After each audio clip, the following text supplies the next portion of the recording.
एक को सप्तशती का पाठ करते थे, जल्दबाज था प्राणी, भार्याम भक्षतु अरक्षतु भैरवी, अरक्षतु भैरवी, हे देवी मेरी पत्नी की रक्षा मत करना, भक्षतु भक्षण कर ले उसका,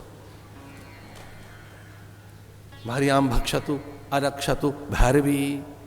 मंत्र क्या है? भार्याम रक्षतु भैरवी, हे देवी मेरी पत्नी की रक्षा कर। वो जल्दबाज है, वो कह रहा अरक्षतु, रक्षा मत करना, भक्षतु भैरवी। क्योंकि भैरवी भार्या की रक्षा करती है, भैरवी देवी का ये काम है। भैरवी आपकी भार्या की रक्षा करेगी। और भार्या कौन है? जो धर्म की रक्षा करती है, अथवा धर्म जैसे सिद्ध होता है। पत्नी का अर्थ ही तो ये हुआ ना, जो धर्म की सिद्धि करेगी। धर्म की सिद्धि पत्नी से होती है, वो नियंत्रित रखेगी, एक अनुशासन रहेगा। पत्नी के आने से, पुरुष के आने से अनुशासन रहता है जीवन में। पुरुष नहीं है तो मंत्र को रखो जीवन में, आदर्शों को रखो, अपने इष्ट को रखो। कोई मर्यादा तो हो, किसी के अंकुश में तो रहें। जिनके विवाह नहीं हुए वो अपने इष्ट के अंकुश में रहते हैं, उनके में इष्ट की प्रधानता रहती है, उनका अंकुश रहता है। वो कई बार गुरुओं के आदेश उपदेश, उनके मंत्र, उनकी परंपरा को अपने में प्रधान रखते हैं, उनका अधिष्ठान रहता है, उनका आधान लेके चलते हैं वो।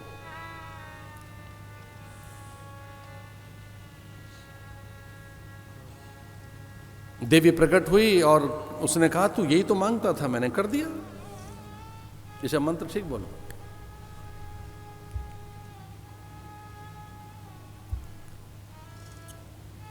हठी था, लेकिन बहुत अच्छी बात कही थी गुरु ने कि ये ध्यान रखना, अक्रोध रहना है, अस्वाद, अवैर, अनिंदा, तभी यज्ञ सिद्ध होगा। यज्ञ काल में क्रोध कर लिया तो यज्ञ खंडित हो जाएगा। यज्ञ काल में क्रोध नहीं करना है। जब तक तेरे 100 यज्ञ न हो जाएं तब तक क्रोध मत करना।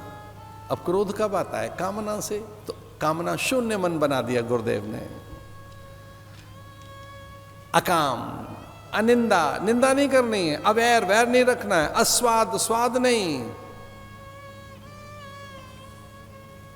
अब आपकी कोई परंपरा हो तो राम जाने, लेकिन कई लोग तो ऐसा करते हैं कि भगवान को भोग लगा दिया और फिर खुद ग्रहण करने बैठे, ऊपर से नॉन मिर्चा डाल रहे हैं फिर से कि थोड़ा और ऊपर से इसमें स्वाद नहीं है, तो भगवान को बेस्वादा खिला दिया,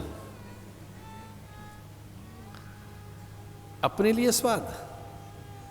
जो भगवान का थाल गया है, जैसा थाल गया है फिर वैसे ही ग्रहण कीजिए, वो प्रसाद है। अब प्रसाद में ऊपर से कोई टॉपिंग चल रही है, ऊपर से टॉप अप कर रहे हैं, उसे कुछ और कर रहे हैं, वो ठीक नहीं।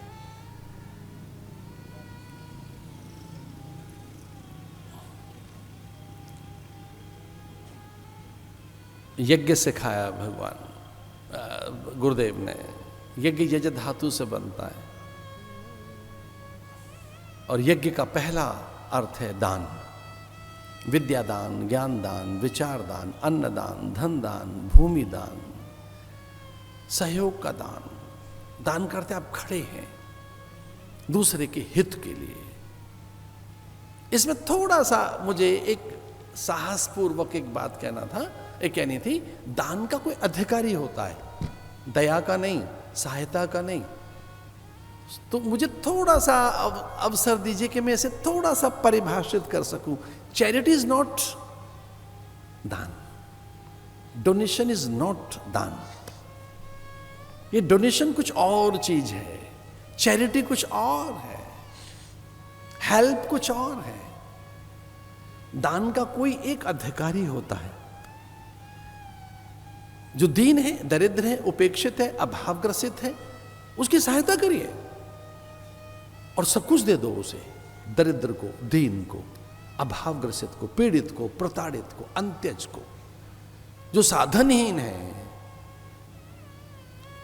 जिसके पास साधन नहीं है, ऐसे अभावग्रसित व्यक्ति को, जहां अभाव ही अभाव है, वहां सब कुछ दे दो उसके अभाव पूरा करने के लिए, उसके साधन की सिद्धि के लिए।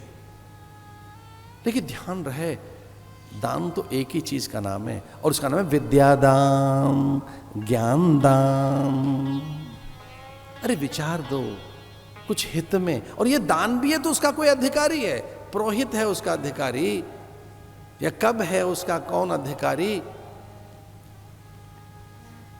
एक साहस आज आगे आया तो मैं आपको कह रहा हूं, माता पिता गुरु और भगवान दान के अधिकारी नहीं है कि चलो बहुत दिन हो गया कुछ माता को भी दान दे देते हैं, मां को दान दे दें, पिता को दान दे दें, इन्हें भी डोनेशन दे दो थोड़ा सा। माता दान का अधिकारी नहीं है, मां और पिता दान के अधिकारी नहीं है, गुरु दान का अधिकारी नहीं है कि चलो गुरु जी को भी थोड़ा दान दे देते हैं, दान नहीं। माता पिता गुरु इष्ट देवता ये न्यौछावर चाहते हैं, ये समर्पण चाहते हैं, ये भेंट चाहते हैं, भेंट कीजिए। कुछ लोगों ने तो अपना सर भेंट कर दिया। भेंट करते हम पूरे हो गए आपके, भेंट करते हम न्यौछावर हो गए, भेंट का अर्थ है कि हम बिल्कुल समर्पित हो गए। सर्वतो भावेन समर्पण मामेकम शरणम ब्रज।